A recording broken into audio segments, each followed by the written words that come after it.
Well, welcome to Three Guys, Three Questions. In this lightning round, was that some premature lightning? Oh, whoa. Okay, well, we test the limits of propriety through the questions you ask us, and later we'll follow up on listener feedback and comments from previous episodes. Without further ado, here is our first question, and it comes from Kyle Roderick via Twitter. How do you feel about cold liquids from opaque coffee mugs? I have a follow-up question for Kyle. This is I'm answering Kyle's question with a question. Okay. My question for Kyle is, do I have to have an opinion about this? I don't think you do. I don't understand. He's asking this. It seems like it's a big deal to him. But you don't have any feeling whatsoever about it? Someone hands you an opaque coffee mug and you feel that it's cold, like you can feel it. Yeah. You're fine. Totally fine. That's a feeling. You're fine. I have... You like how I guided you to that?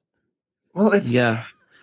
You're like a lawyer over here. Have nothing to do with the receptacle that the liquid is in. I beg to differ.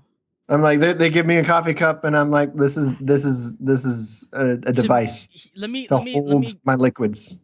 Let me let Andrew answer, and then I'll go because I have a counter argument, but I want to hear Andrew first. So it has to be opaque, and it has to be cold. Does it say what the liquid is? No, it doesn't.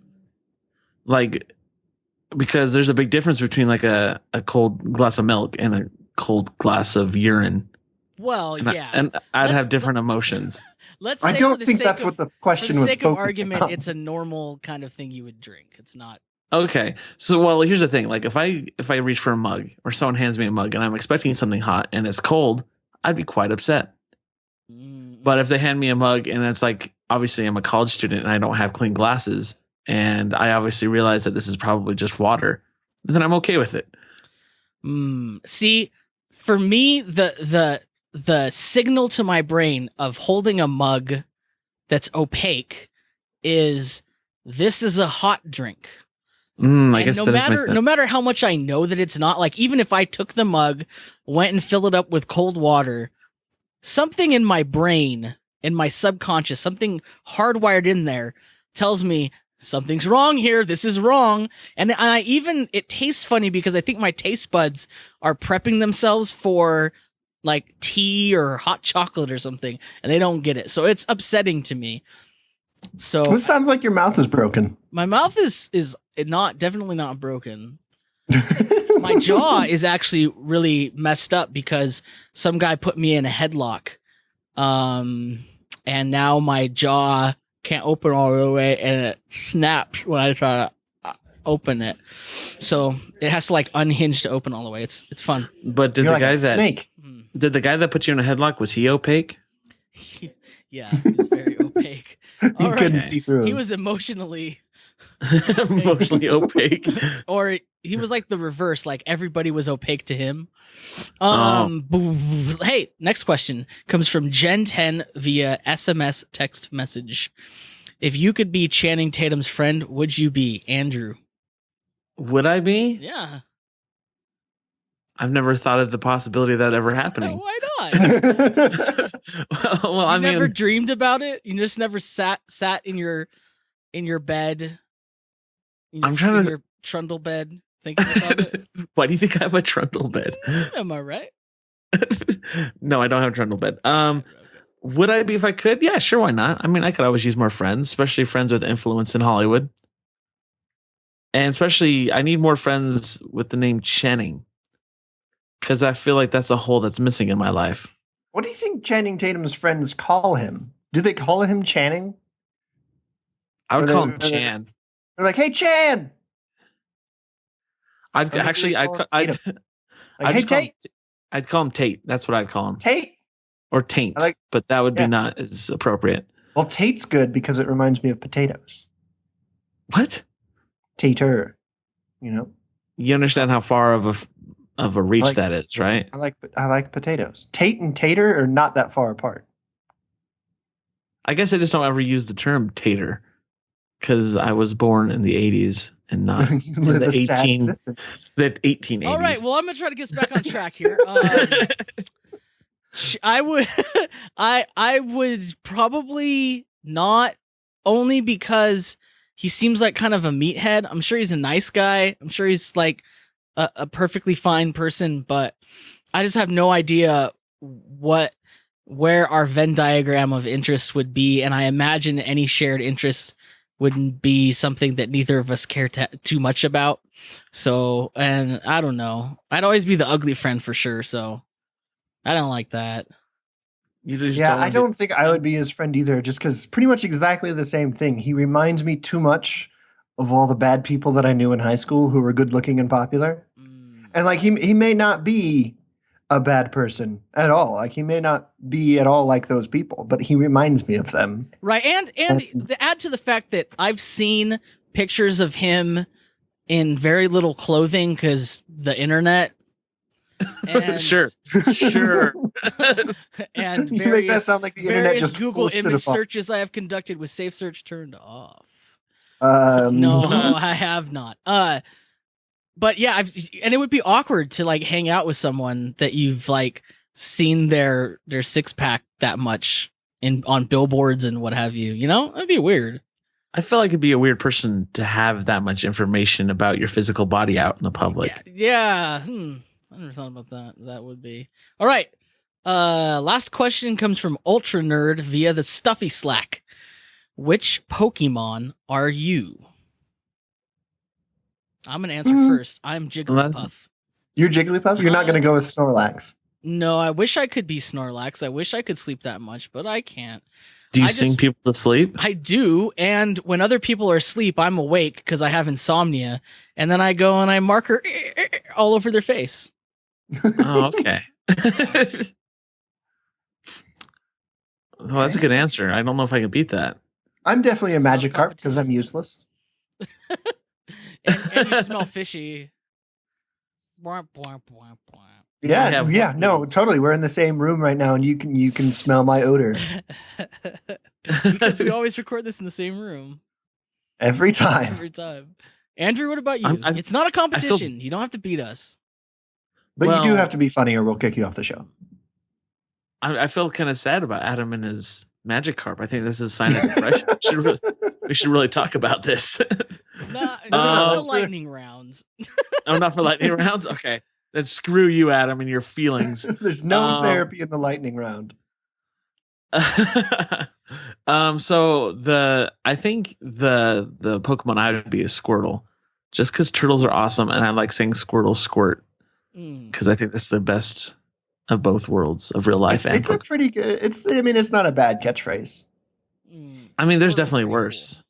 I mean, for a while, the whole nation was enamored by Kiss My Grits.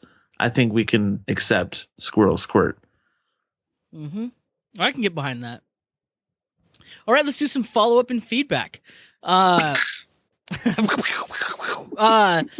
First, I'm super happy about the last episode, which is season 6, episode 2, because I was really worried after season 6, episode 1's huge, like we almost started the second Civil War, or like maybe World War III even. Well, I mean, there were a bunch of Canadians involved, so I think it was international. You know what? Yeah. Aren't all wars civil wars because we're brothers? We're all the brotherhood of men. That's deep, Andrew. I'm trying to get deep on here. That's perfect for a lightning round. Yeah, I'm just trying to gather some more listeners from a broader range. If that's okay. Get some of the philosophers in here. We got too many people in tech. We need some humanities people. You can tell, by the way, when you're in the Stuffy Slack, when Adam tunes out, and it's always like when people start talking like technology stuff, like programming things. He just I'm just looking at him like those are programming puns. I have no idea what sure. JSON is. Did they just forget the A in Jason? It's hilarious. I just noticed that today. He dips in and out. No, but I'm glad because it was less divisive than or breakfast ketchup. I was worried about the pepperoni pineapple pizza becoming the next breakfast ketchup, and it didn't. Thank you, everybody, for not making that happen. I appreciate it. I can start it right now by saying pineapple on pizza is an abomination. Well, that's fine. I understand why No you one feel cares. that way. Take that to Twitter, listeners. Don't, please. I don't want that to be the takeaway from this episode. You liked the attention. Don't lie. This I did not. I liked it at first, but then I did not. Also, the second thing I want to talk about is we got a lot of feedback from people saying that like the episode triggered all sorts of bad memories for them. So sorry. I don't know. I didn't really ask for further clarification because I felt like I already had caused the dredging up of the memories, so I didn't want to further do that. But what type of things did we do? Like, what were you talking about? I think just talking about how terrible and stupid we were. Maybe people remember terrible and stupid things they did, but sorry. But yeah, maybe we should just put a trigger warning at the front of every show. We're going to talk about dumb things we've done. If you've ever done dumb things, oh you yeah, might not want to listen to this show. Yeah, just a warning right at the beginning of the show. Like, hey, you know that moment right before you fall asleep and then you remember everything terrible you've ever done? That's going to be the next 45 minutes. Welcome to Three Guys, Three Questions, where three friends test the limits of your self-esteem with the stories we tell. I think they should. We should encourage the listeners to share their own terrible mistakes. I mean, it could be lethargic for them. I mean, and we get to laugh, but we wouldn't laugh for real. But we would. I mean, more importantly, it'll help them. Did you say it would be lethargic for them? Yeah. I just woke up a little bit, but You're lethargic.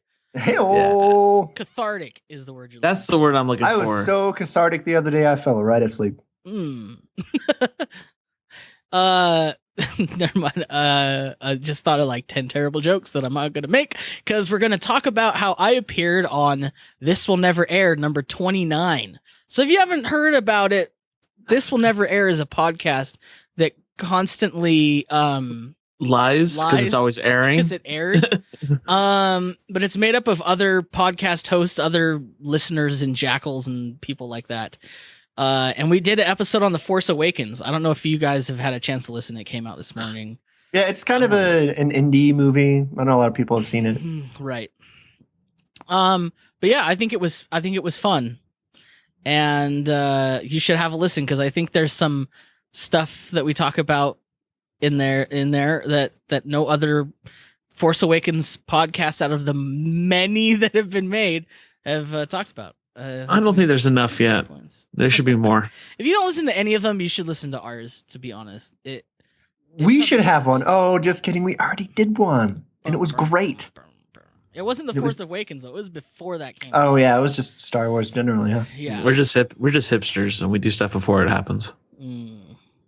Oh, right. Well, hey, did you guys have anything else you wanted to talk about? I mean, I always forget to ask you. I have some complaints about the USPS that I'm not going to make because I don't want them to hear. Yeah. Yeah, you don't do that. Oh, right. Well, if not, I just want to thank you guys for listening. Would you like us to cover your quandary or settle a debate? You can send your question to us and we'll provide answers as deep and meaningful as those we just gave. There are several ways for us to send you your There are several ways to send us your questions. Yep. Tweet your questions with the hashtag Ask3G. Leave a voicemail or text at 760-881-4382 or submit it via Tumblr. And until next time, remember to question everything.